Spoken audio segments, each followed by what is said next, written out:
Thank you for your interest in learning more about telehealth, how can be used to make healthcare in California more accessible, to improve quality, and to drive better health outcomes. I am Christopher Owen, Director of Improving Access to Care at the California Healthcare Foundation, where we are dedicated to advancing meaningful medical change in the way the healthcare delivery system and improves healthcare for the people of California, particularly those with low incomes. At the California Healthcare Foundation, we believe that telehealth is an important tool in transforming California's healthcare system, particularly for Medicare enrollees and patients who face extra barriers to accessing care, whether it's because they live too far from specialists or they have a hard time making appointments between jobs, child care, transportation, and other life stressors. Earlier this year, the California Future Health Workforce Commission underscored the looming crisis that healthcare provider shortages pose for the health of our communities. Their findings include 7 million Californians currently live in health professional shortage areas, that we anticipate shortage of over 4,000 primary care clinicians and are expected to have only 2/3 of the psychiatrists that we will need by 20. There we go. Is that better? I'll start from the beginning. No, I won't. And that we will need 600,000 more home care workers to meet the needs of our aging population. In addition, and here's a ghoulish statistic, from the California Healthcare, I promise that's the only bad joke. From the California Health Interview Survey, we know that 1 in 4 Californians, 1 in 4 Medi-Cal enrollees has difficulty finding specialty care. That's over twice the rate of those with employer-sponsored insurance. Among those subgroups of Medi-Cal enrollees that face the greatest challenges are those with mental health and substance use problems, those residing in rural areas, those in poor health, and Latinos. As we push for investments in building the robust and diverse workforce Californians need, we believe that telehealth can play a life-saving role in bridging the gap between people who need care and those who are able to receive it. Today, I'm pleased to introduce to you the sponsors of today's meeting, the California Telehealth Policy Coalition, a project of the Center for Connected Health Policy and with support from the California Healthcare Foundation. The coalition includes nearly 70 organizations, including providers, consumer groups, health plans, technology vendors, and others who have joined together to identify opportunities to expand the use of telehealth in California, to address obstacles that stand in the way, and to recommend solutions that would enable more patients to get their health care needs met in a timely, patient-centered, culturally competent, and cost-effective manner. By joining us today, you are helping the coalition reduce one of the key barriers to telehealth: too little awareness about the potential of telehealth, its effectiveness, and the experiences of patients with telehealth. To start the day, we'll hear virtually from a video from Debbie Rieger-Holzer, who is currently using telehealth to close the distance between her remote community of Anza and her provider, who is hours away by car. Debbie was scheduled to join us today, but has been unable. So we'll watch her video today and another video of a Medi-Cal enrollee who is using telehealth. Again, these are from a series of videos that the California Healthcare Foundation produced to highlight the challenges and experiences, the challenges getting care and the experiences of consumers and caregivers using telehealth. And I invite you to watch the other videos on our website. Next, we'll hear from Mei Kwong, Executive Director of the Center for Connected Health Policy, who will set the stage for our panel discussion with an overview of telehealth policy in California and at the national level. And then we'll hear from our expert panel, who reflect the range of organizations represented on the California Telehealth Policy Coalition, including health centers, hospitals, consumer advocates, and health plans. They will share how they are using telehealth to serve Californians and discuss how technology can be deployed effectively to close access gaps, to enhance patient satisfaction, and ultimately to improve health outcomes. This will be followed with time for questions and answers with our panelists, and we'll wrap up with closing remarks by Mei Kwong. We hope that you find today's briefing informative, but even more so, we hope that it's just the beginning of a conversation with you about telehealth. On behalf of the California Healthcare Foundation, the Center for Connected Health Policy, the Coalition, I invite you to reach out to any of us at any time to continue that conversation. So now I'd like to tee up the first of two videos.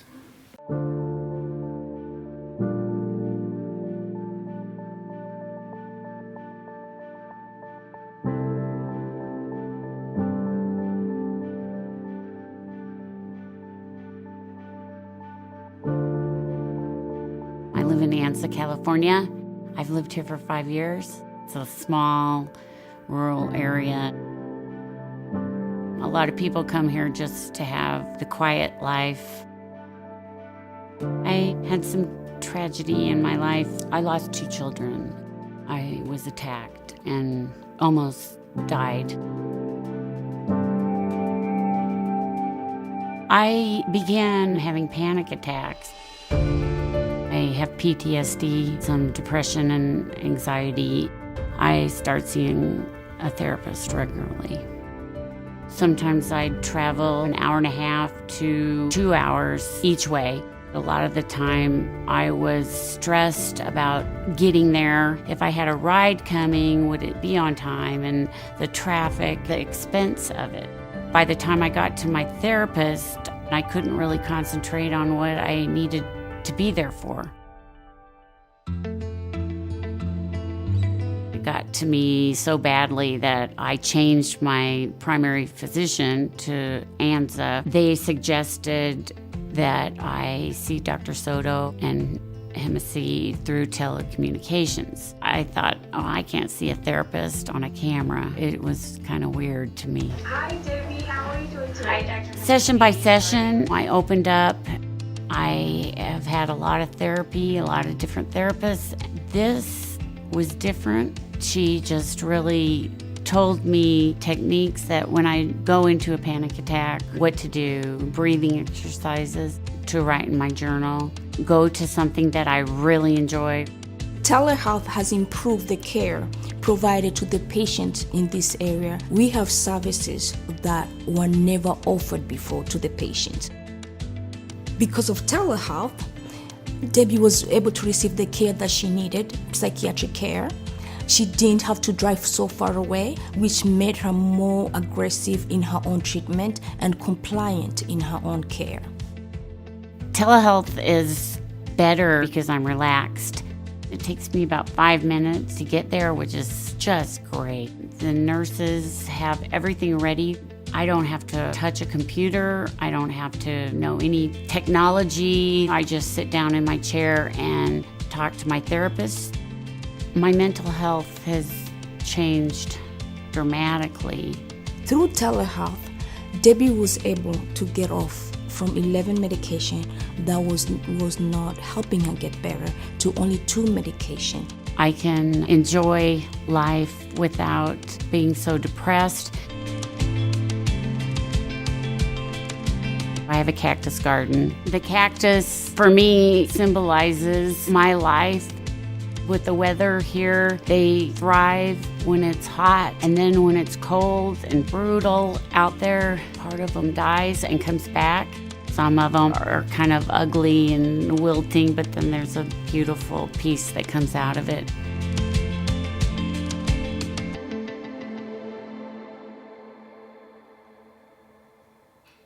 So, as I mentioned, this is one of 5 videos, and all 5 actually represent patients that are getting their care through community health centers as their originating site for telehealth. So they're able to go to a local healthcare provider, and then in their community clinic, there's the technology to link them up with a specialist.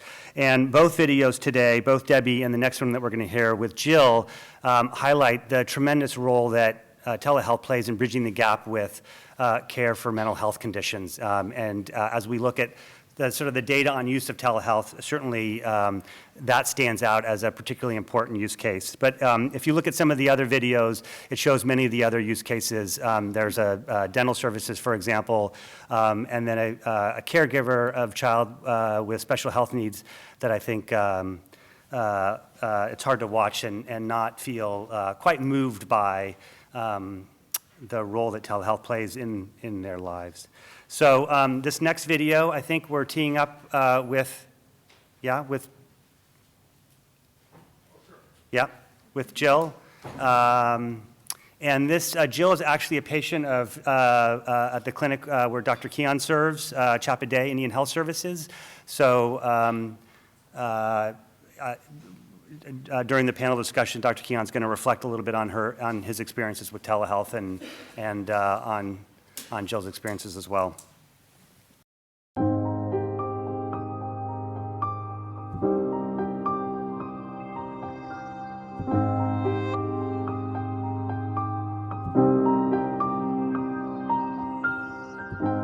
I was living in Arizona and my husband was in construction and we had health insurance. The day after JP Morgan crashed, my husband came home and had been laid off. So our plan was to fix our RV up, move back to California. He would get some kind of a job and we would rebuild our life. But after 5 years of, still being sick, he ended up passing away.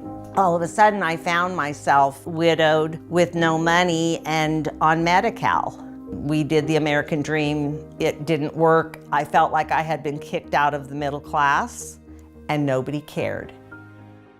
So then I went in to see Dr. Keogh at the Chappaday and I said, I don't know, I can't quite pull myself out of this. It's been 3 years now. Well, Jill is a very pleasant patient who had a history of depression, but she's had some things in her life that has seemed to accentuate the depression. When it came to especially therapy, I mean, they didn't have the services available. They had, even at Chappaday, they had 2 counselors for the whole clinic, and you could only get in and see somebody once a month. Well, Grass Valley, we're kind of in a rural area, and so depending on the client, sometimes the resources for them personally make it very difficult for them to commute. I had a patient once that when it came down to it, I said, can you just, maybe even if you just go there once for an evaluation? And they literally said, well, doctor, if I go down and spend the money for gas, I may not be able to afford food for that week. A lot of us don't have cars that make it that far, and I'm one of them. So yeah, being unable to go down to Sacramento for counseling would be a hardship. Then I got a call from the telehealth people, Brandy. She said, well, we have this new telehealth program where you can come into the clinic and meet people online. And I said, oh, like Skyping? And then my first thought was, oh, that's really impersonal. I told her, I said, okay, I can do this. I said, but after I'm done, you have to give me a hug.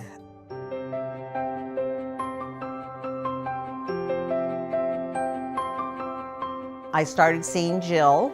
I've been working with her for about 3 months now. We've got a really good relationship. I have come up out of the depression. Brandy's always there to give me my hug afterwards, which, it makes it personal. You don't feel like you're just going and sitting before a screen. Here, I'm 5 minutes from the clinic. I just drive over there every Wednesday. Like I'm getting actual quality therapy, the same therapy I would be getting in Scottsdale. Well, in Jill's case, telehealth has just really been an amazing result. I think the next time I saw her, she was like a totally different person. People care. That's the main thing, is these people really care that I get better and actually are giving me the help that I need. No, I don't have money, but I can have the same kind of health care as everyone deserves.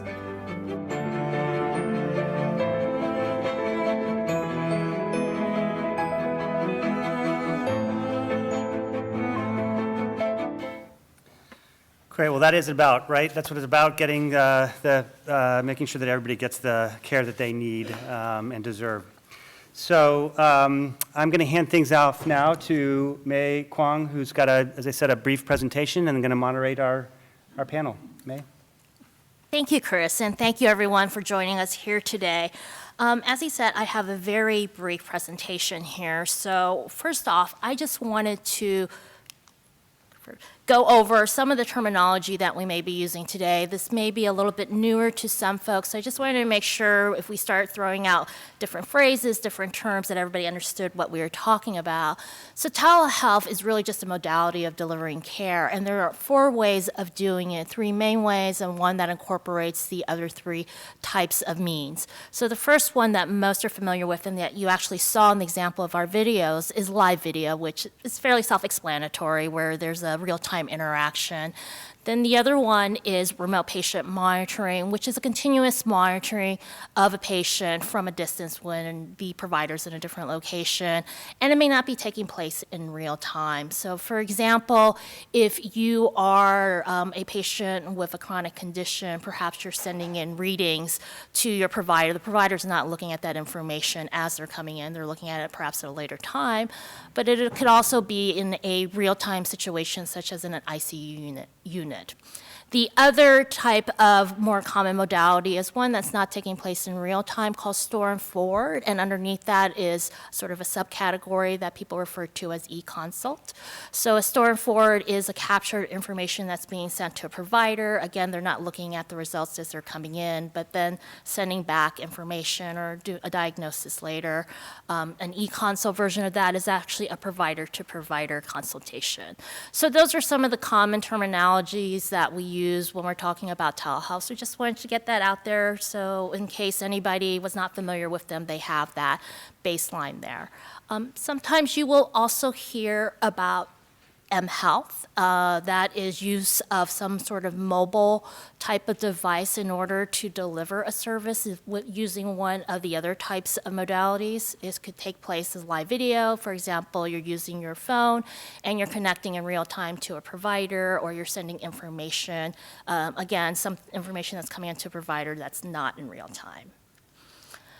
So you heard about some of the opportunities that telehealth is being used to provide services, but it's not only limited to just a couple of types of specialties. This is actually a very small list of potential opportunities on which you can use telehealth and the different types of conditions and specialties in which it's employed. As I said, this is a very small list. Those who are perhaps familiar with UC Davis's telehealth program, they use about 35 to 40 different specialties where they employ telehealth.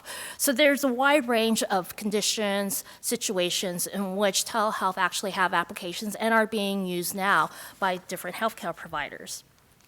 What we've also found is that with telehealth, that there is actually increased access to healthcare. I think Debbie and Jill's stories were great examples about that. You saw they were in very remote areas or they have trouble connecting with the type of specialist because of access issues, whether it's availability or just even a geographical location.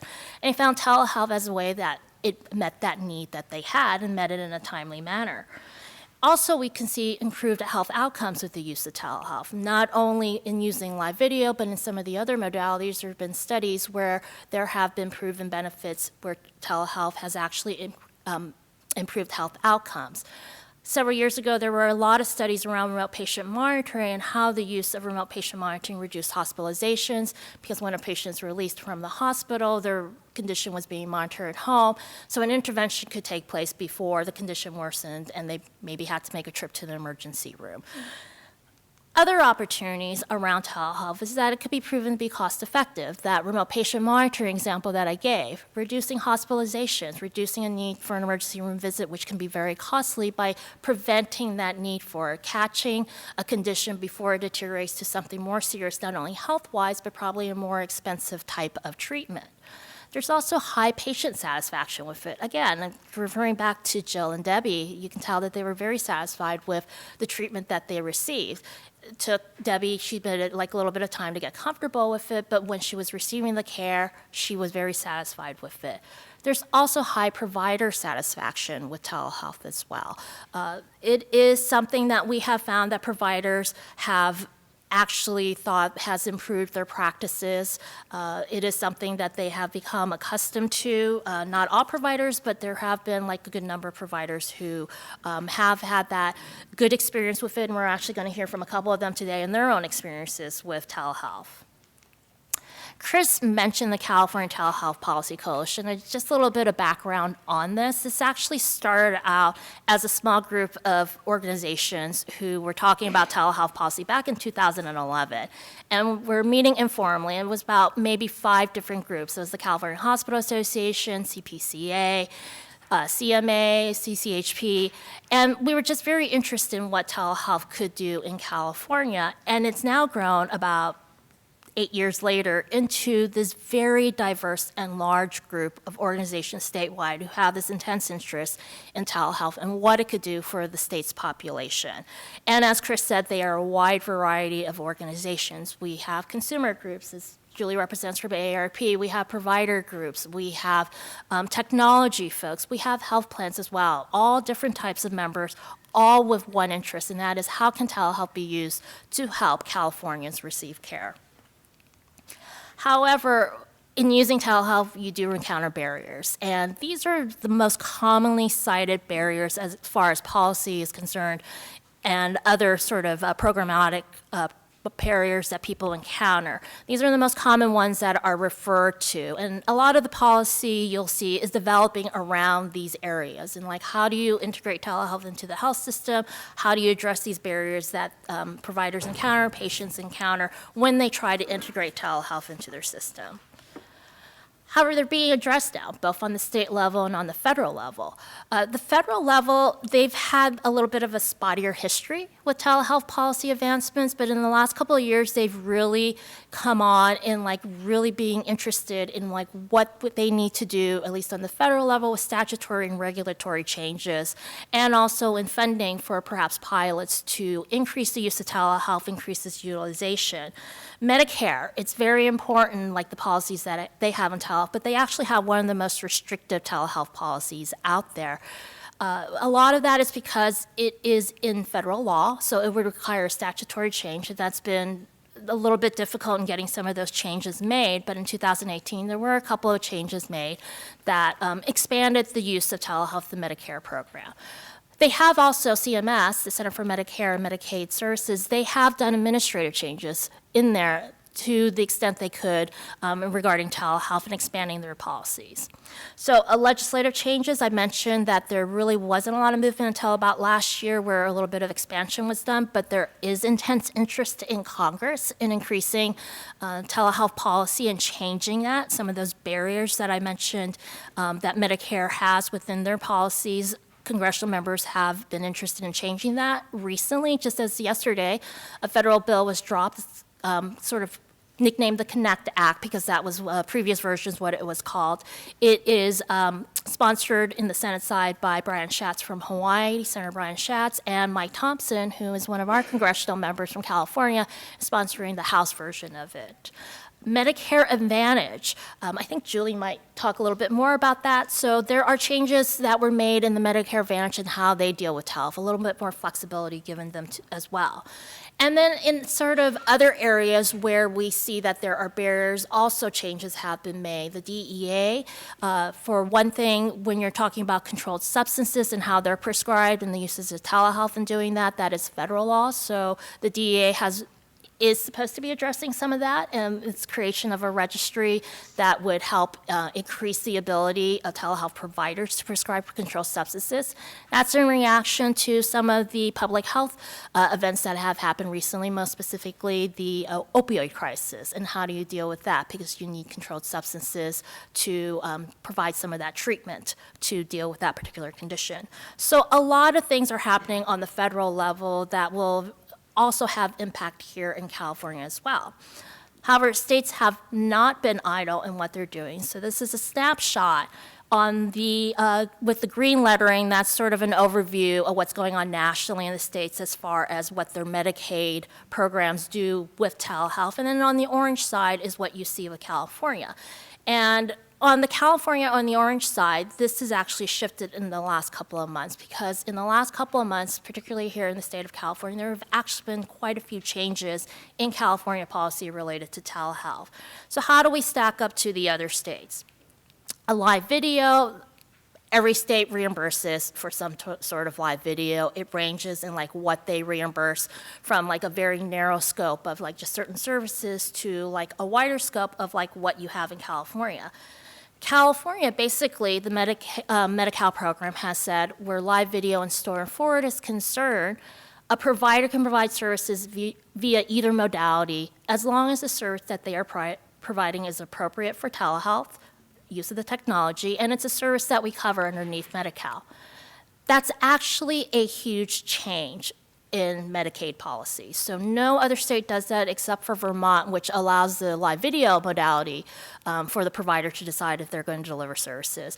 Nobody else includes storm forward, and as you can see from the line there, only about 14 states have some sort of storm forward policies, and those states' policies are very narrow.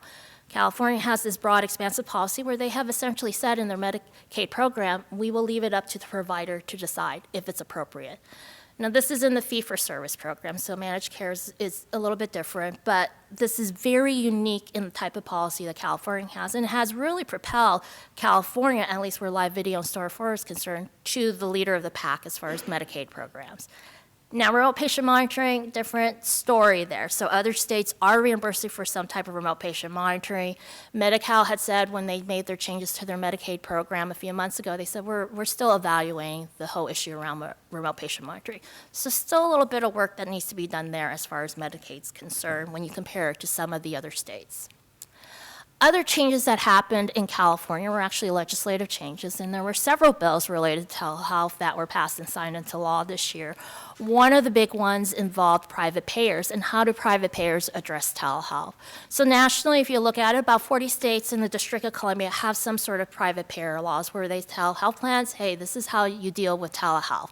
And they range in like what they cover. So they range from everything such as health plan, you can cover it if you want to, all the way to health plan, you shall cover the services if you cover them in person, and by the way, you will have to pay the same amount that you would have had the service been delivered in person. AB 744, which was just passed this year and goes into effect in 2021, put California again to that upper level there of you will have to cover the services health plan, and you will have to pay the same amount. So it's pushed, again, California to be that leader in telehealth policy there. There is a carve-out, though, for Medi-Cal managed care plans, but for the private payer plans, it has said this is what you are required to do.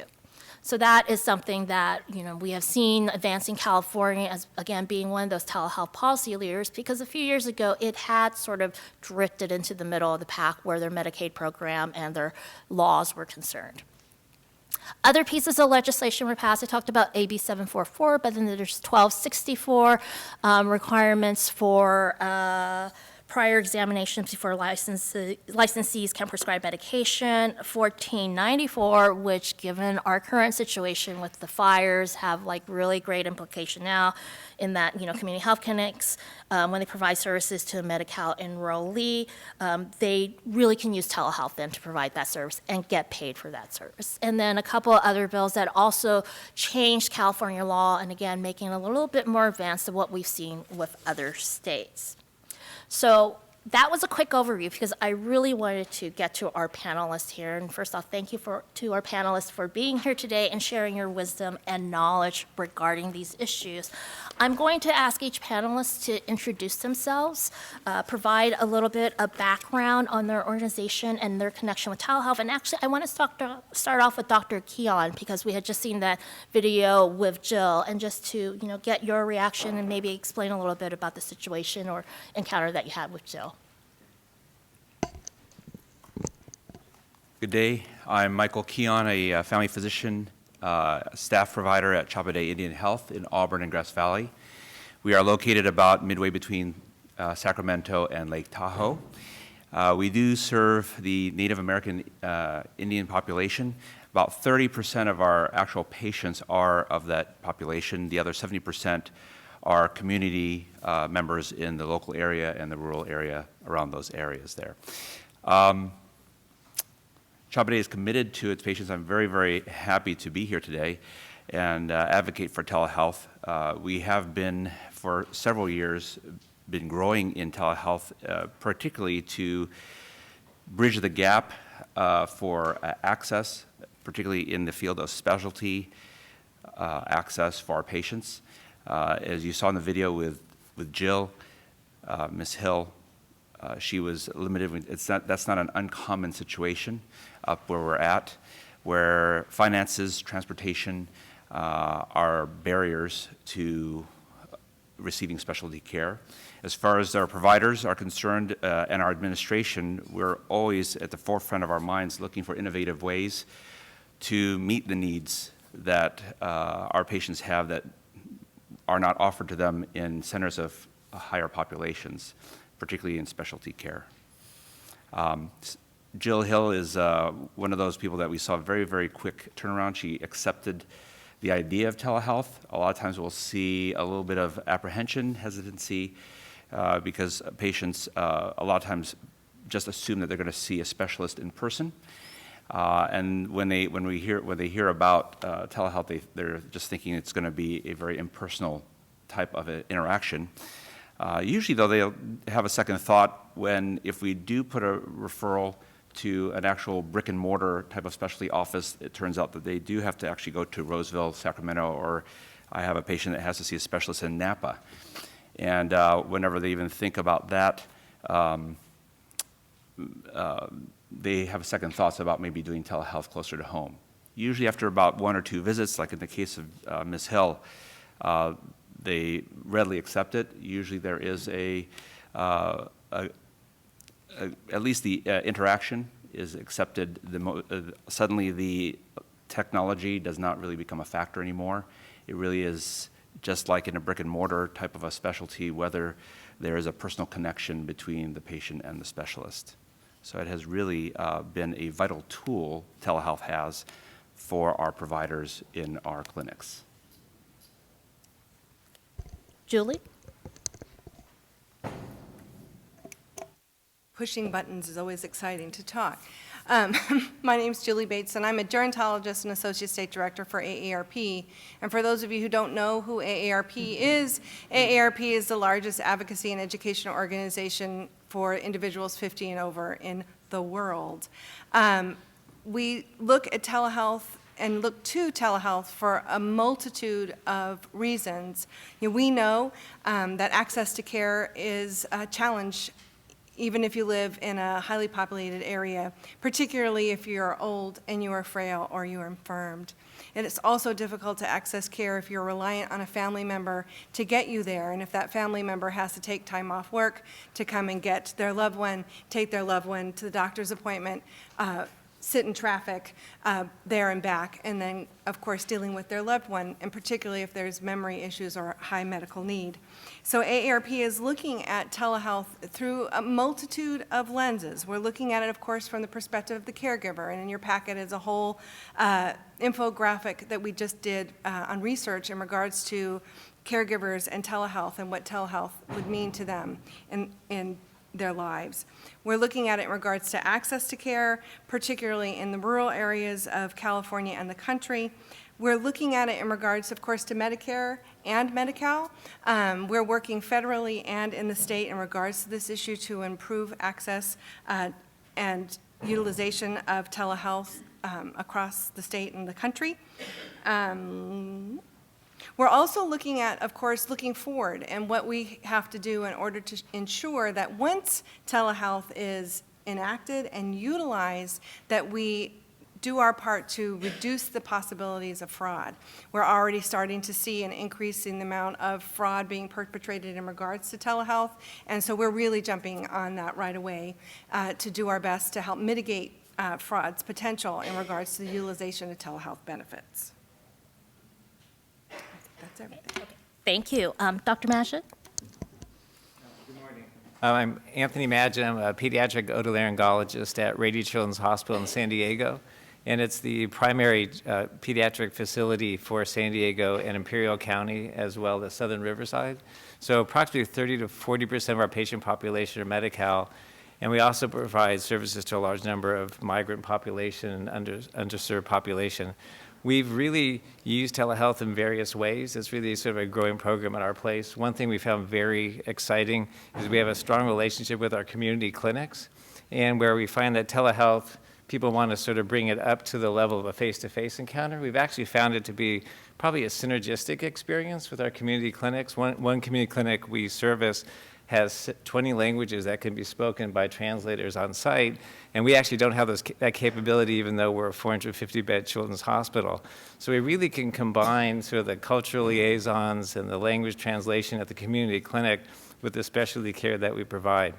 In addition to that, we have neonatal intensive care units through 3 counties that were able to provide specialty consultations so children don't have to be transferred. So we've had some really good cases where a child's been born, there's been a concern whether they had a fatal condition that would require a transfer to a tertiary NICU, and it turned out that we could get a specialty consultation via telehealth and reassure the parents that it's not a fatal condition, it's actually something that can be followed as an outpatient, so it really allowed the child to stay close to home and not have to be transferred for an hour.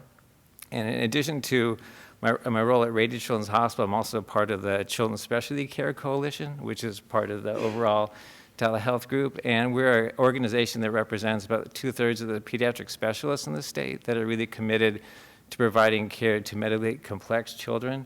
And another application that we have utilized for telehealth is actually in the home, and we're expanding that. So post-operative visits where a parent has to take half a day for sometimes a 5 or 10 minute post-operative check can actually be done in the home, which is a great service to the family and the children, as well as medically complex children that may be in wheelchairs, sometimes on ventilators. So we can actually conduct those visits in the child's home as opposed to having to, again, spend half a day with the nurse, maybe 1 or 2 parents both having to miss work or not be able to care for other children. So I think for a pediatric population, telehealth not only provides in-home care, acute care, even scheduled visits, but especially for parents who have to have other children that they provide care for, missing work, that we can really make the experience very good. And we found that the level of satisfaction is very high. And I think I'll finish up quickly by saying that the point about physician satisfaction is one thing that we found is that because of the innovative aspect to it, we all know about physician burnout, and that's something that's talked about quite a bit, but it really allows physicians the flexibility to provide care wherever they are. They can actually be out of town on vacation. We don't want to ruin people's lives, but it allows them to have continuity of care with their patients, and it provides an innovative way to deliver care that sort of keeps the spark in terms of being innovative, and you sort of win the parents over because they walk into your office feeling like you've done something with them, and then if you offer them the opportunity to have that follow-up visit via telehealth, is you've taken the time to appreciate the fact that they have to come in physically can be quite an ordeal and a resource use. So we try and make things flexible for the parents and the providers. Greg? Good morning. I'm Dr. Greg Buchert. My background is as a pediatric emergency physician, but I've been working with health plans for several decades now. I'm the president and CEO for Blue Shield of California's Promise Health Plan, which serves primarily a Medi-Cal population. For those of you that might not know Blue Shield, we're the 3rd largest insurer in the state. As a not-for-profit plan, we've got our providers in literally all 58 counties across the state. And so whether it be an urban area or rural area, this is important to us. And I'm a strong believer of telehealth for a number of reasons. One is it's patient empowering. It gives the patient some control. It's certainly patient convenient, as you've seen, cutting down a lot of transportation and things such as that. But it also, there's a sense of immediacy. And for those of us that are older, where we think everything has to be that connection with the PCP. As you look at more of the millennial population, they want services now. And that connection to the physician, maybe it's not as important as it was for many of us of an older generation. It's provider empowering. It gives providers an ability to track and follow their patients, especially those who need the care, and so it gives them tools to do that. It provides opportunities to expand the workforce. We're doing a lot of work in the Inland Empire. Here there's 4 million people in Inland Empire, about to go to 6 million people, and they don't have the sufficient workforce to take care of them now. It allows the providers who can provide services for those individuals to be somewhere other than Riverside and San Bernardino County, as Dr. Magic pointed out. There is opportunities for provider education. We talked about the store and forward e-consult, and when a primary care provider, especially in rural areas, sometimes they like a little bit of the hand-holding, a lot of the advice that they can take care of patients without having to send them off to multiple specialists because they're empowered to do their job even better than they had previously. And then something we didn't touch on too much is the role of telehealth in emergency preparedness. I'm proud to say that a year ago, when the city of Paradise burned and provider practices burned, but Blue Shield stepped up and said, we're putting all of our members and all the doctors on Teledoc and allowed people to connect with physicians when they didn't have a home, they didn't have a computer, they might not even have a car, but yet they had health care in their pocket.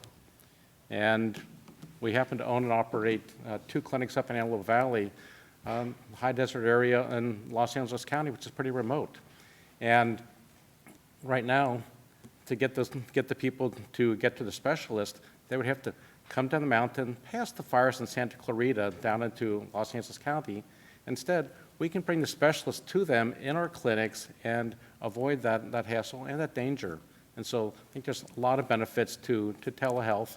And as a health plan, it's important for us to provide the connection, provide the reimbursement, and other things such as that to support these activities.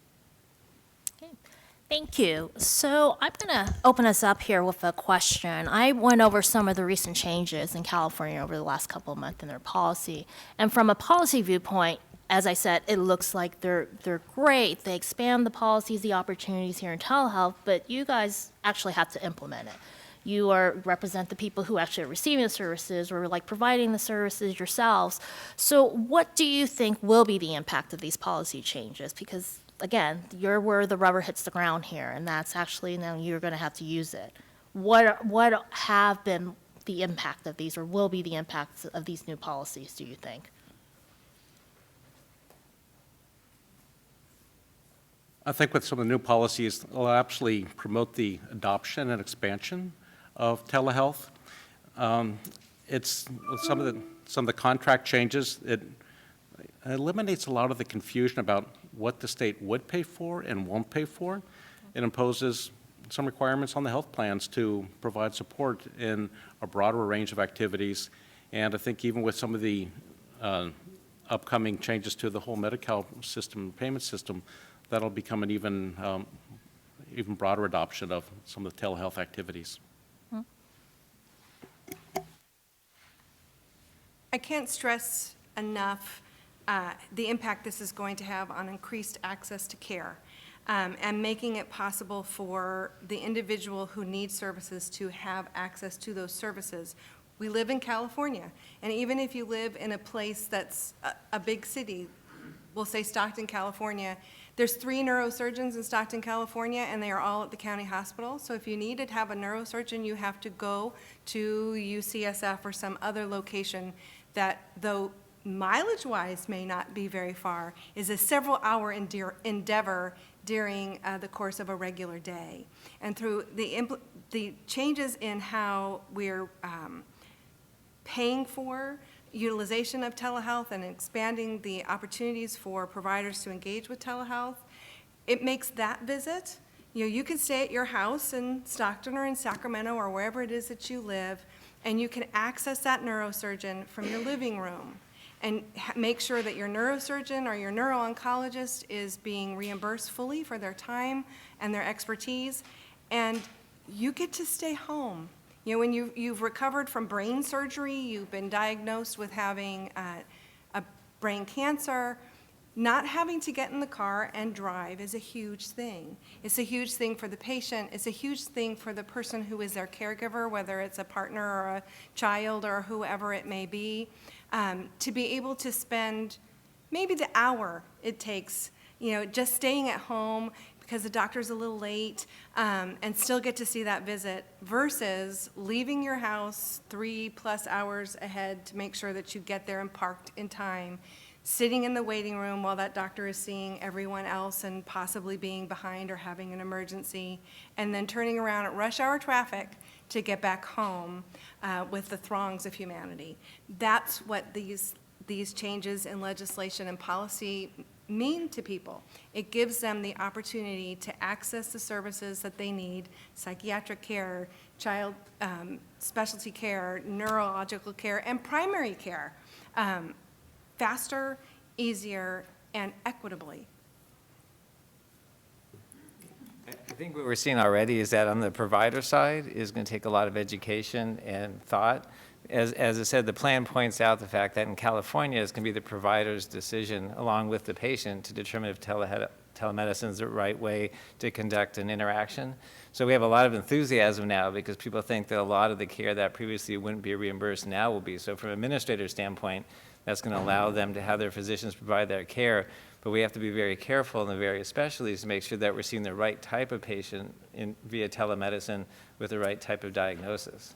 So I sort of see that as our role for the next couple of years, is because I think telemedicine can be as good, if not better, than a face-to-face visit, but it's going to take a little bit of education and a build amongst the various specialties to assure that we can provide the right type of examination and the appropriate follow-up. But I think that the continuity is going to be fantastic, because I think what we're already seeing that if you have somebody who lives an hour, 2 hours away, that you really would like to see them back in 2 weeks, but you know how onerous that is, you'll be able to see them in 2 weeks via telemedicine. So I think you're going to see a lot of prevention in terms of readmissions. We may even see some discharges that are safely done a little bit earlier because we know that we're going to be able to follow up the patient in home. So Dr. Magid, you mentioned something that I thought was really interesting, and I think Greg touched upon it too, is that education component there. So I wanted to ask Dr. Keon, because you did have that interaction with Jill, how did you do that? How did you approach Jill and like provide that education about, like, you know, this is telehealth, which for a lot of patients, this is a very new concept. I've been doing this for 9 years, and I think I still have friends and family members who still don't understand what I do. So it is like something new for a lot of people. How do you approach the patient and provide that education, or even the caregiver, because sometimes it's the caregiver making the decision on how care is delivered? Well, in the case of Jill, when she first presented, there was a kind of a crisis point in her life that she was ready to make a change, and that's why she was there. So at that point, walking out of our clinic that day without any plan to address her emotions at that time and her sense of crisis would have really been a very big disservice, and she may have just gone to another clinic to seek the same thing. At that time, with the ability that our clinic had for behavioral health counseling, we do have a psychiatrist and a couple of behavioral health counselors. We do have some scheduling processes for things that are more emergent or urgent. For some reason that day, it just wasn't available with our own staffing. And telehealth had come online and had already been utilized by several of our patients. And so it really turned out that on that day that she came, she could have scheduled with one of our own behavioral counselors, but the first visit may not have been for 2 or 3 weeks. Or with telehealth, it would have been a lot more immediate. I think it was within that first week. And she, at that point in time, she just grabbed it. And it turned out very well for her. So it really was really a tool for us as primary care providers to offer that. Now, some patients, for some reason, it's enough of a barrier. Just the technology of it all is kind of onerous and a little bit daunting for them, and they decide not to and will refuse. But it is a tool that I think that telehealth is here to stay, really. And I guess the question is, it's been a very important tool for our clinic. But I guess as it changes, and we're still seeing it in its infancy, I think as it becomes more efficient, technology and the speed of technology becomes better, it will eventually become a very viable option for a much larger and growing part of our patient population. Mm-hmm. Yeah. And Greg, on the other end, I mean, what do plans do to educate their providers in their network on, like, the telehealth? Because I have sometimes encountered providers where they said, oh, I didn't know these new changes were happening in the policies here. So how should we educate providers on this, not only on the technology itself, which maybe there's some familiarity, but to let them know this is now available for them to, like, utilize in their practice? No, great question. And it actually gets a little bit more complicated in California, where it's not just the health plan that works with the physicians, but it's the medical groups and the IPAs that are working with the physicians. And so it's a combination of, it's always going to be some kind of communication. There's going to be a notification of the availability of the services, availability of the payment, and it's a combination of whether it be webinars, provider office visits. We have joint operating committees with the medical groups to make sure that they're aware of what's available. And then we need to change our own systems to make sure that we're paying accurately and timely and appropriately for those services. So we eliminate or minimize any kind of provider friction as we're kind of transitioning to a much more robust reimbursement practice for those types of practices. Mm-hmm. And Julie, do you see a role for like AARP groups? Education is power, right? Knowledge is power, and when we know things, we are more likely to go out and ask for those things or be willing to receive those things. And AARP does believe in paper. If you've ever are close to 50, you know that we believe in paper. So we do a lot of education the old-fashioned way. We are the largest readership magazine in the world, right? So we have information in our magazines talking about what telehealth is, talking about how it's utilized, giving that firsthand experience, from a member telling the rest of the members, what it is and why it's great and why you want to do that. So we have that. We do that. We're also a huge researcher. We do a lot of research, and we share that research far and wide, yes, with our members, but with people like you and with providers and with the legislature and with everyone. And it holds weight. When you have close to 40 million members, almost 4 million members here in California alone, that's a big voice for a big chunk of people. And I admit, when people hear AARP or they hear older adults, I think they're all thinking about like an 85-year-old gray-haired little lady with a cane. But 50 plus is what is considered old, right? That's when you enter old. And so you have 50 to 64-year-olds who are using technology like this like nobody's business. But you also have the 80-plus-year-olds who are also using this like nobody's business. And we need to remember that this hasn't been around 15 years. And you have people utilizing this as a way to access. It's normative. It is normative for our younger populations. My 83-year-old mother bought her own for Christmas last year. Without talking to anyone, but they use this. And this is also how we educate people as to what the possibilities are. They get information from AARP, they get information from their healthcare plans and their providers, they get information, their news, all of this on here. And it's, as you said, you have doctor in your pocket. How awesome is that? And when you can have someone help you to understand that, whether it's a grandchild saying, "Grandma, let's look at this, let me show you how this works. Let's talk on FaceTime." And once they have that first experience, it's like, if I can talk to my grandkid in wherever my grandkid is via FaceTime, why can't I talk to my doctor too? Because my time is valuable. I have things to do in my retirement. I don't want to have to go sit in the doctor's office. And so it's all of that. It's educating through the traditional means, television, magazines, all of that, and through the non-traditional, our friends and family showing us the way. And then once we know the path, we're going to stay on it. That's interesting that you said that, and that, they're probably, the consumer is going to start demanding it. Oh, yeah. And I'm out of curiosity with our two providers here. I mean, have you had patients who have asked questions about it or said, like, I've heard this telehealth. Has that awareness been in your practice? Have you come across that with a patient actually bringing it up before you've brought it up? We do, because either we'll introduce the idea to them and they'll say, I want to have my visit that way. Or the other is that they really realize that it's the potential and they say, do I really have to drive an hour to see you and wait for this long? So it is actually becoming, I think, accepted. And I think you can really see the tide turning, especially when payers have given them access, especially their parents, and they want to know if it's available for their children. And the comment you have about the older citizens be more comfortable with smartphones, I have to say the experiences with young children, they actually do better than a face-to-face visit, because as much as adults are getting used to the idea of FaceTime and interaction, children love looking at videos. We spend our lives trying to take the screens out of our young children's hands. But I have to say that preschool children, I am convinced they do much, much better, because they love seeing their physician on a television screen or a computer screen. It's much better than having to chase them around the exam room. So I think we have a whole generation that's very amenable to it.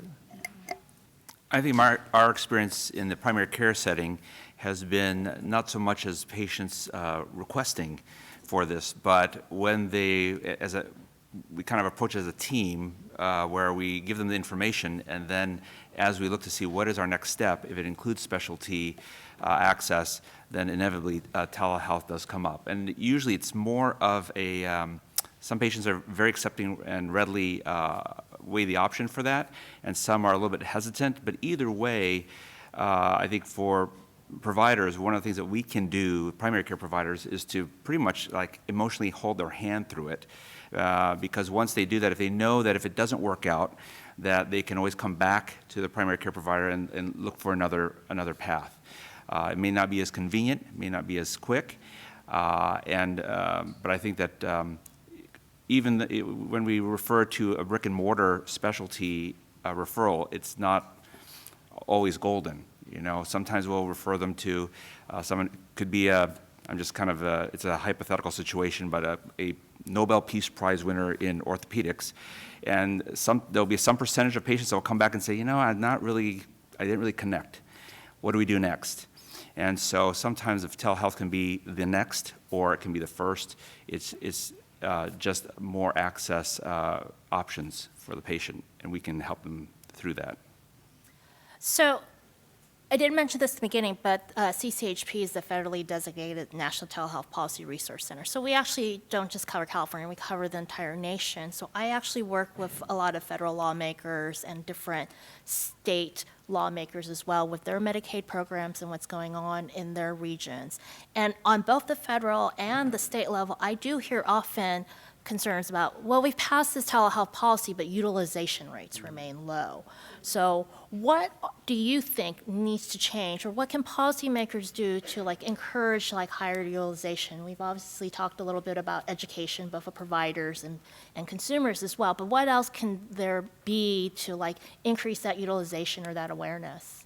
But I think it has become part of everyday life. And I think until we start seeing telehealth visits, you know, on the soap operas, on the telenovelas, on the, you know, the rom-coms, those types of things, where people see it as just the way that medicine is practiced and changes, that it's no longer that different thing, that weird thing, that unexpected activity, and it just becomes, you know, a typical way of getting care. Utilization, of course, is a challenge. And I think one of the things we haven't talked about yet that I think is imperative if we're going to have increased utilization is an increase of universal broadband. You know, broadband, we live in places where we think everybody has broadband, right? Everybody has it. It's great. It's how we do everything. Well, it's not. And I looked before coming over today because I wanted to know about broadband utilization in the state of California. And come to find out there's this thing called the broadband map.ca.gov that shows broadband utilization across the state of California, and the overwhelming majority of the state has less than 60% utilization of broadband. You can't have telehealth if you don't have broadband, right? You know, so if we are going to see, you know, comprehensive, universal implementation and utilization of telehealth, we also have to have those support infrastructures in place in order for that to be made real. You know, so that people living in Tehachapi County have access to telehealth, and they can't have that if they have I think it was like a 20% utilization rate of broadband in Tehachapi County. Well, okay, they're not going to have telehealth. You know, so that is something that we really have to be looking at, you know, future, you know, casting now that we've had these wonderful new bills passed this year, and I'm sure we'll have more. But if we're really going to have it be real, we have to talk about broadband, and we have to look at it as a utility, and we need to make sure that every single home in the state of California has high-speed internet access. And who would have thought we'd be saying high-speed internet access in almost 2020, right? We would have thought that this would be normative for every home, and it's not. I think to make it pervasive, I think what you said is one great observation, that you have to make it used to just part of regular existence, entertainment, always in front of you in terms of telehealth. What we found, that this is people's stories, is that people will go out and invest quite a bit of money in telemedicine equipment, which now is getting much less expensive, or infrastructure, and then it doesn't work because it's a cliche, but you actually do need physician champions. And I don't know how you legislate that, but that really is the important, to sort of get people who, through thick and thin, will stick with it when they have a bad encounter and they have to deal with an upset parent or an upset patient. So there's that non-policy driven to really have physician champions. And the other thing that we thought about is that when you have characteristics regarding your practice, we have to list what languages are spoken in your office, that if we feel that it's important to have telehealth, that may be a characteristic that you'd have to be required from a plan, for instance, to make known about what services are available through your practice. So the California Healthcare Foundation is supporting some work with, where we're partnering with 3 health plans and 9 health centers. Chapaday is one of them, in developing bigger telehealth programs. And I think some of the lessons from that, I think, illustrate or provide some of the answers that to the question that May posed. So one of the issues, I think, one of the challenges, sort of once you've covered and expanded as California has done, expanded coverage for many modes of telehealth, is the fragmentation in the market. So if each health plan with the best of intentions has its own solution to providing telehealth, is working with its own set of vendors, if you're a clinic, that means you may be working with 3, 4, 10, 15 different telehealth vendors, each having to interface with your electronic health record, if they will at all, and it makes it incredibly complex. You layer onto that many of those health plans won't. So while the Medi-Cal health plans are increasingly taking an active role in telehealth, the Medicare Advantage plans may or may not be. You have uninsured patients. So there's that kind of fragmentation in the market, I think, continues to pose a barrier. Reimbursement is an issue. If a specialist is not going to take the reimbursement that they're offering for an in-person visit, they probably won't take the reimbursement they're taking for a specialty telehealth visit. So finding those specialists who are willing to take what the plan is willing to pay, or the plan increasing its rates, is an issue.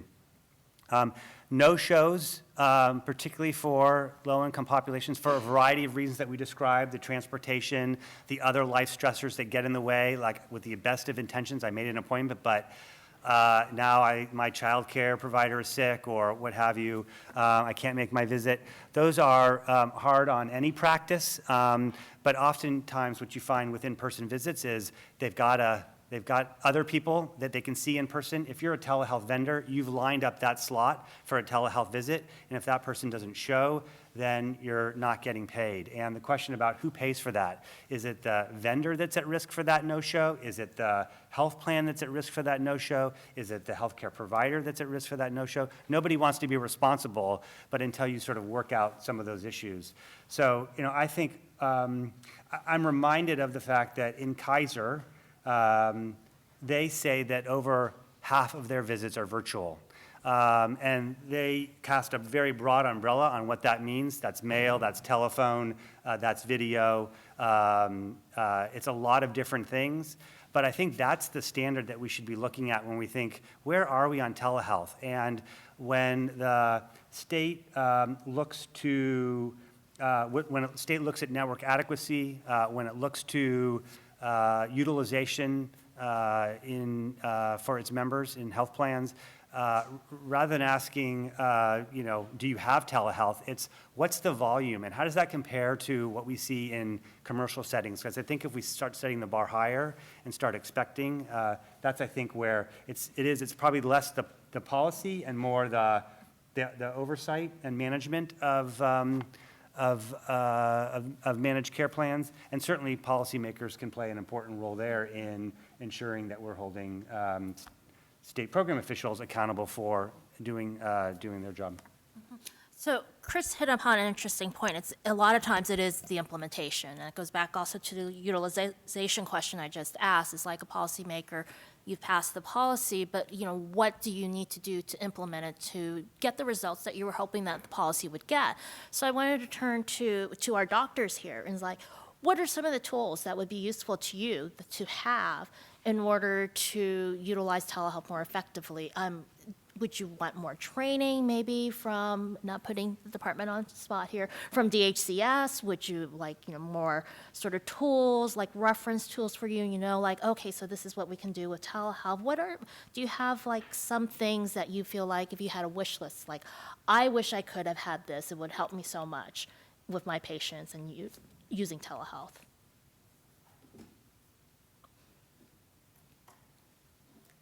I think if you're to pose that to the providers that I work with, with different primary care providers, some of them are more comfortable with the technology and some aren't, so there is also already a variation of acceptance there. But I think that more training, particularly in how this is going to actually play out in person. It can be, you can get it in handout, you can get it in typewritten, but until you see it happen in real time, without glitches like, oh, we got the telehealth going, but there's no sound today for some reason, and the IT support that is there. So it really, I think for providers, if they know that there is a team to make things go smoothly, it will then make its way into more of a forefront of treatment plans. Most providers will, when they start talking with their patient, will start putting together a list of differential diagnoses and different ways to investigate those things. And a new technology such as specialists through telehealth, maybe in many providers kind of one of the other possible options, just because they don't know that much about it. So exposing them to the possibilities and also demonstrating in almost like real-time education, I think is going to be something that will really win them over. I think both for providers and patients' education, even public service announcements, maybe not quite yet, because you don't want people walking demanding, but something along that line so people realize that this is going to be a significant part of the future of medicine. So I think just to make it part of the environment would be helpful. So through education both of patients and providers. Great. Actually, I'd actually like to go back and start a little bit earlier. And I think in training programs and medical school and nursing school and all those types of things where, again, it becomes a tool that's used just like a stethoscope or ultrasound or something else like that is important. I think for those in practice, when you go back to about 10 years ago with the adoption of electronic medical records, when there were subsidized consultants that went into all the practices to help overcome that barrier, that fear, that anxiety of there's some new technology that was helpful. And then I think having a real-time geek squad, if you will, that you pick up the phone and somebody's on the other end to bail you out when things aren't going right, all those things would be helpful. Great. So I talked about some of the changes on the state level and on the federal level as well. So let's just focus in right now on the state level and some of these great changes that happened in California. But I also did mention that there were gaps there. Medi-Cal is not reimbursing for remote patient monitoring. So what are some of the gaps? I mean, we've made a lot of advancements here in the last couple of months in California, but what do you see as what we need to do? Julie mentioned broadband. That's one area, but what are some of the other things that you think would need to take place to help propel California even further? One of the things that we need to do in California, we took a huge step forward with AB 744, which is the payment parity. So if you are covering a visit on telehealth that could be done in practice, it's paid out at the same rate. But we need to also increase that. We need to make sure that all individuals on Medi-Cal have telehealth reimbursement. So that's the fee-for-service, Medi-Cal managed care, those who are duly eligible for Medicare and Medi-Cal, all of those individuals that are touched by Medi-Cal need to be covered by telehealth. And so we fell short of that this year in legislation. And so moving forward, I think that's something that we're going to really have to target because even though, I mean, there's some really great things happening in Medi-Cal managed care plans, and I understand, some of the thinking around why the Medi-Cal managed care plans were carved out of the original legislation. But I think moving forward, we need to, again, encompass every single person who is covered under Medi-Cal needs to have telehealth coverage. And that also means that every provider who is taking on Medi-Cal as an insurance product that they are willing to see patients for need to be reimbursed appropriately for their telehealth visits. We know that there's challenges in getting physicians to take on Medi-Cal because of reimbursement. And so if we're going to look towards the future, and we know that telehealth is the future, and we know that there are significant cost savings in regards to telehealth utilization over the long haul, then we need to ensure that the person who is taking Medi-Cal as a payment method are getting enough money to do that service. So those are things that we need to continue looking at and fighting for and advocating for and looking for legislatively as well as administratively to ensure that that happens. Because again, we know that we have a shortage of physicians in the state of California. We know that physicians would rather serve in a pretty place than in Oildale, California, or some of the other truly rural, Central California, Northern California places. And so if we want to have physician representation in those places, we need to make sure that they're going to get paid for that. Financial incentives would be helpful as well, that for practices willing to invest in telehealth, that's supported. And I think what Chris says is really paramount, that you have ability to cross platforms, and integration into electronic medical records is really critical, because that's one of the huge advantages, that you can capture all this information. So potentially mandating or allowing some easy rebuild for some of the electronic medical records, because most of them are capable of integrating telemedicine, but it puts a burden on the cost and the practice to get that initiated. We're at that point right now in the evolution of Medi-Cal where there's a once-in-generation reprocurement coming up. And this is a time when the services available for about 4.3 million members is going to be available and up for grabs, and there's going to be a lot of plans vying for that. And there's going to be lots of questions asked to the plans on how you're serving your members. I think making that part of the procurement, the RFP, request for proposal, is how are you using telehealth, how are you supporting your members, would be one thing, to show how plans are differentiating each other. The other thing is the health plans are held to access and availability standards, and these are typically time and distance standards, and the availability of telehealth providers to meet those standards and changing the criteria by which we're evaluated would be one of the things to promote increased adoption by the health plans as well. Yeah, that is actually something that I've encountered across the country, where how do you use telehealth to count for those network adequacy standards? The federal level, obviously, when they pass a policy, it's going to have impact on the state. So I touched upon some of the things that are going on there, but what do you see as some of the changes on the federal level? So here's Julie, your chance to talk about Medicare Advantage.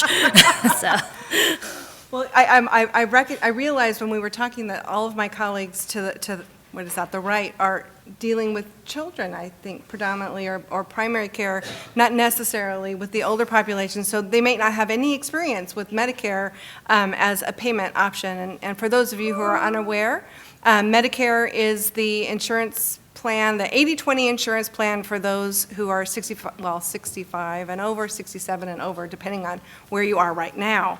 And Medicare, like any ginormous insurance product, because that's what Medicare is. Medicare is a traditional 80-20 insurance plan, okay? And for those of us who are a little older, we understand what an 80-20 insurance plan is. If they pay 80, you pay 20. And there was no such thing as a supplemental insurance plan to cover that 20% because it was manageable in times gone by when you could go see your doctor and get the care that you need. And even hospitalizations and things of that nature were not something that was going to put you to the poorhouse for generations to come.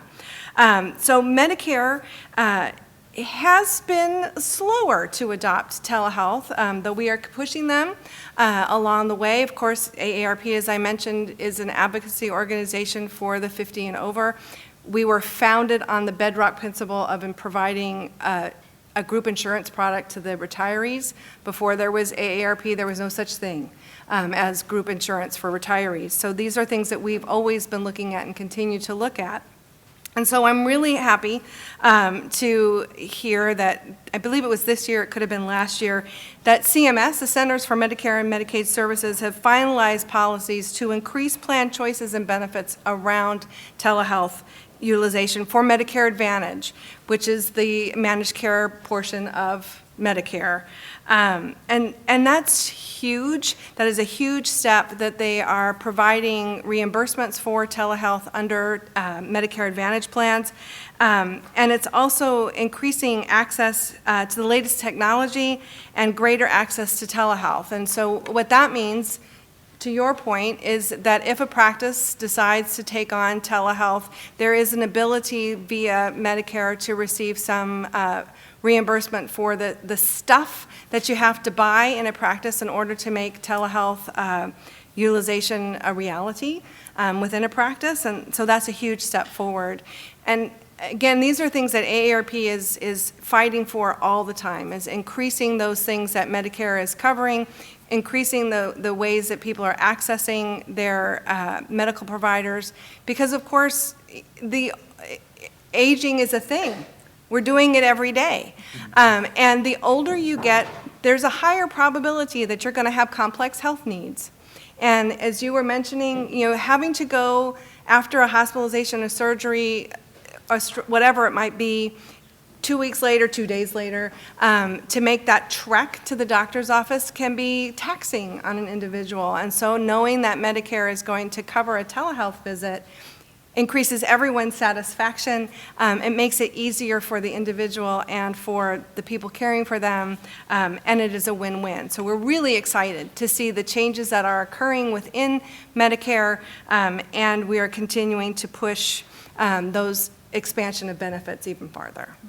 And for those who aren't aware also, why Julie's so excited about these changes, especially for California, underneath Medicare, there's a statutory restriction in that a service needs to take place in an area that they define as rural, and it's a very specific definition, and it essentially eliminates 98% of the state of California from qualifying. So by opening this up a little bit, you're opening up telehealth to like a lot more population, and I'm not sure, Dr. Keon, like, do you have like a high Medicare population as well? So that will have impact for your patients too. So I am getting the 5-minute warning, so I just want to take a moment and see if our panelists would like to make closing remarks, and I'm going to start with Greg first and go this way.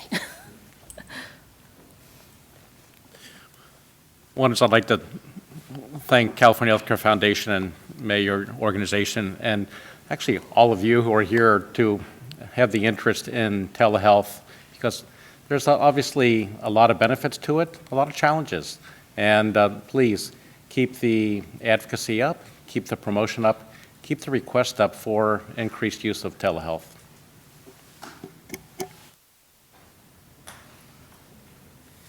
From the primary care provider stance, telehealth is here to stay. Like I mentioned earlier, it's just going to grow, and it's going to morph into something hopefully that we will want to be involved with and not just be bystanders. I know that there's sometimes even some of my senior patients will say, man, if I could have just known to invest in Apple back then, I wouldn't have to worry about all this stuff. Well, telehealth right now, we're kind of at its infancy, but it's going to grow, and it's going to be a big part of this. And how much we want to be involved, thanks to you for being here in your willingness to be involved.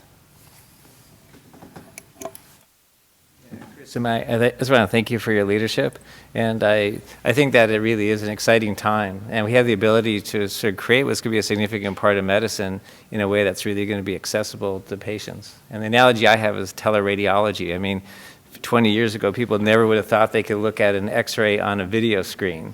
They thought, oh, radiologists, I could never do that. Now you would never think, if you happen to walk into a hospital and go to the file room, it's not a file room anymore. So I think that's what we're going to see to a certain extent with telemedicine. we've heard it from everyone. Telehealth is the future, and the future is now. And we have such an opportunity to influence not just Californians and ourselves, but we have the opportunity to influence the country. And the fact that we are here and we're talking about these things, and all of you are here on Halloween, to be a part and to learn more about what telehealth is and where we're at right now and where we're going, speaks volumes to how things have changed. The initial legislation here in California, you had to have a VHS recorder and a television and a microphone in order to have telehealth. And we've all talked about the wonder of this little thing and the importance of telehealth. So keep up the good work. Know that all of us are going to be coming to you, asking you to do more, to become engaged in the conversation around telehealth, to advocate for legislation that will be coming in the future, and being actively involved in this thing called telehealth. So as I said in my opening remarks, the California Healthcare Foundation is interested in improving the healthcare delivery system for all Californians, but we put a particular emphasis on low-income Californians, so I take that perspective to my work. And for many of you who may be covered by an employer-sponsored plan, actually, let me just take this opportunity. How many here have used telehealth for their own care? So a fair proportion. I certainly had the opportunity to do so, and it was, there were a few glitches, but it was super convenient and super easy. And I think one of the things I reflect on is the governor's interest in the single payer. And one of the things that underpins that interest is the notion of equity. And it's something that's very important to us at the California Healthcare Foundation. And I think as we think about the Medi-Cal program, whether or not as a state we move toward a state-initiated single payer, we can certainly do more to make the program more equitable for Medi-Cal enrollees. And so as we think about telehealth, it's not about, in some sense, making something that's available, making something available to Medi-Cal enrollees that isn't available for others. It's that at least as the same proportion that raised their hands that have used telehealth here, when we look at a Medi-Cal population, we should expect that that same share use it among the Medi-Cal population. And what is it going to take to get us there? That's the perspective in which we approach this issue.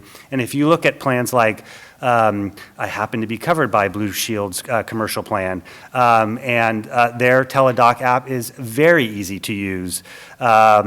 Is it as easy to use for Medi-Cal members? I think that would be an important question, and likewise for other plans. So that's the perspective I would bring to this. So thank you again to our panelists. Now is the opportunity for you guys to ask our panelists questions. As a reminder, I just wanted to ask, if you are asking questions, please stand, identify yourself, and speak loudly. I will be repeating your question because we need that for the recording. So we'll open it up now for any questions that you might have. The question is, will 744 address the geography restrictions? So actually, in California, the Medi-Cal program does not have a geographical restriction. So the restriction is actually in the Medicare program. So that would be federal law. So any change in that would require like a federal change. But in California, there is no geographic restriction as far as the Medi-Cal program, or I don't think actually most of the payers even have like any type of geographic limitation. That's usually something that is really unique to the Medicare program. You really don't see that on the state level, or the states have, if they have it, they've been eliminating those limitations. So the question is, what has failed in telehealth right now? So I think what's failed is some of the initial implementation, that people would get set up to do it and they would lose their enthusiasm. And I think now with the widening of reimbursement, I think a lot of those issues are going to be resolved. But I think that's sort of the historical aspect of it, is that programs get excited, they invest a lot of time and money, and then they lose that driving force and people fall back into old habits. And I would say that adoption overall has failed, and I think a lot of it was timing. When there was a lot of money around for telehealth equipment, and practices would get tens of thousands of dollars of equipment, people weren't ready to use it. And the thought is that you can't move in that direction until you have lots of money. Now, with a phone, with a PC and a camera from Best Buy, you can get a lot done. And we've got to get over the old-time thinking and move to the modern age. I would also add to that, tacking onto what Greg said there, that still kind of happens now with a lot of the pilot programs I'm seeing on the federal level when they're introducing money. There was a lot of money pushed out to address the opioid epidemic, and they included telehealth in there. They were saying, great, community health clinics, go ahead, do these programs. But because that's one of the primary audiences that we deal with, CCHP, I've heard from a lot of community health clinics, like, how do we do this? And there's not funding within that stream for that pilot program to help them with that setup and that education. So going back there and just giving them that opportunity to ramp up a program or establish a program and those resources to do that, that's not in there with a lot of this funding that's going out for some of these pilot projects. And the gentleman actually made a really good point about integrating everything and making sure we're not having fragmentation of care. And I just wanted to point out that there's actually policymakers are thinking about that. In AB 744, one thing I did not mention is that there is a line in there where they said, you must make the use of telehealth open to your in-network providers. So don't think you're going to satisfy everything by just having a contract with a third party and that settles all your telehealth needs. Your in-network providers must have that opportunity to utilize telehealth and provide those services. And that has become an issue nationally. I have received calls from patients, not within California, but from other states with private payer laws, where they say, why is my insurance company telling me I need to go see this doctor who I have absolutely no relationship with, when my doctor, in-network provider, is willing to use telehealth and provide me these services, but they will not be paid for it? That is something that was also addressed in changes for the Medicare Advantage plan. So you do have policymakers actively concerned and trying to address making sure that fragmentation of care does not happen. I think there was a question in the back. So the question is the public side policy actually moving faster than perhaps private payers are doing things? I guess I should say it's not moving as fast as I want. So we have seen movement by leaps and bounds. You're absolutely correct. We've seen lots of changes positively in regards to Medicare and its coverage of telehealth and all the things that go along with it. I want it to be faster. I want it to be more comprehensive, and of course I want to have more utilization. So I guess I should have prefaced it that way, is I want to see things move even more fast than they are. 20% utilization is small, in my opinion, right? So I would like to see, 50%, 80%, 100%. That's my ultimate goal, is making sure that every person on Medicare has access to telehealth. Policies don't operate in a silo a lot of times. There's other policies that need to be changed that are interconnected that may sort of impede some of the utilization of it. For example, you changed the reimbursement policy, great, but what about malpractice for providers? I mean, how do you work with that? So there are other things that are involved too that may also be limiting, even though you passed a great policy, but there's other things, other areas that you might need to change too. Yeah, so the question was, so what is the difference between store and forward and remote patient monitoring? Because I had said remote patient monitoring can have an aspect of store and forward in that it's not taking place in real time.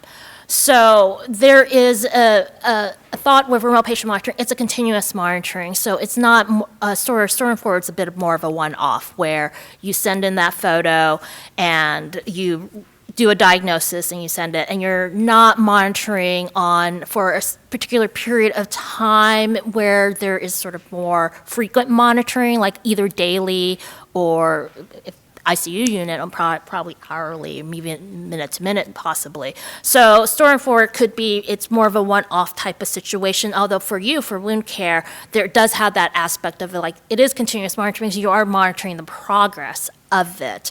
But it is the feeling of remote patient monitoring that it's taking place in smaller or closer increments of like when you're doing the monitoring and when the information is being sent in.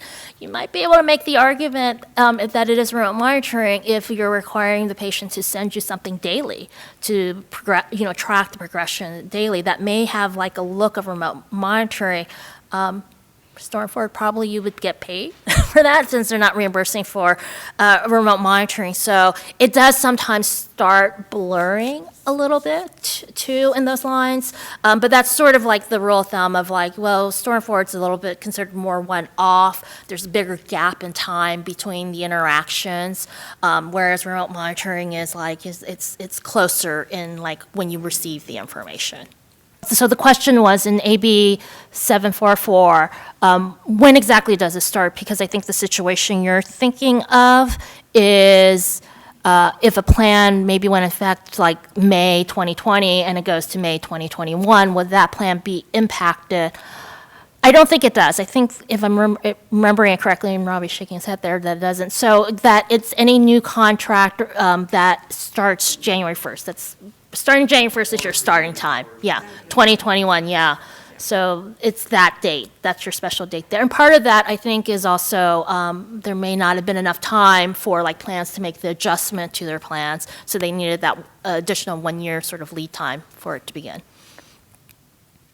Yes, question? The question is, what are the changes coming regarding utilizing telehealth to treat opioid use disorder? So for treating opioid use disorder, the sort of gold standard in how you treat that is something called medication-assisted treatment, which is twofold. So you have like the medication assisting where you're using some type of drug or medication to wean a person off of whatever they may be addicted to, and then you're supplementing it with some counseling, behavioral mental health services to help them along in their progress there. So the current interest, when you talk about all these pilots, what they're funding and the telehealth aspect of that is on that counseling, mental behavioral health side of it, because even as we saw from like our videos, it's very effective in providing those mental behavioral health services. What's a little trickier is when you're talking about the other side, the medication therapy side, like using prescription drugs, usually a controlled substance to wean a person off of what they may be addicted to. So when you're talking about a controlled substance, that's federal law, and federal law controls what how you prescribe that. Underneath federal law, when you're talking about telehealth and prescribing a controlled substance, there are 7 exceptions on where you can use telehealth without having to like seeing that person in person. And you're the prescriber. The 6 of the exceptions are very narrow. It's usually something like they're in a DEA registered facility when the telehealth interaction takes place. The 7th exception is that they are on a DEA registry.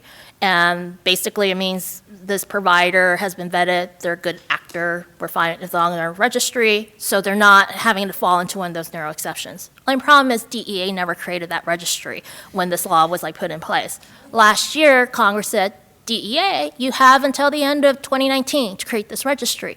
The DEA has missed their deadline to issue proposed regulations on how they are going to create that registry. Theoretically, that should make it easier for telehealth when you're doing at least controlled substance prescriptions. There are other medications that do not require, that are not controlled substances that you can use for these treatments as well, and that's up to state law, and California does have a little bit more of a flexible law in prescribing that. So, and that's in a nutshell on how you use telehealth to do this and where it could come into play. And I got the stop sign. So thank you, everyone. I want to thank all of you for attending and being here today. I want to thank our fabulous panelists for taking time off and providing us with your wisdom and insight. I want to thank Chris and the California Healthcare Foundation for supporting this work. I want to thank the coalition members for supporting this work, being interested in telehealth, and helping us build this program. Especially want to thank Pascal Roth, Golden State, and Blue Path for helping in the planning of doing this work. I just want to leave you with a few things to think about based upon our conversation. There's a lot of emphasis on education, both of the patient and the provider, and what we can do to do that as well, to increase utilization and awareness of telehealth. There were questions about implementation and how can we do implementation to not only get the word out that there's telehealth, but also do it in a right way where we don't have fragmentation of care, that you're utilizing telehealth appropriately. But we've also identified gaps of like that there's still work to be done in order to address some of these barriers that providers and patients face in order to use telehealth to receive their care. And one last thing, if any of you have questions, that is my email. That's also Timmy Leslie from Blue Path's email as well. You can contact us if you want to join the coalition. It is an open meeting, no obligation, no dues. You're more than welcome to attend our meetings. We meet once a month via video webinar, so feel free to like drop in and like listen in to like what we talk about. So thank you, everyone. Thank you for coming. The panelists, I think some of the panelists, I will definitely be here a little bit longer if you have any questions. Thank you.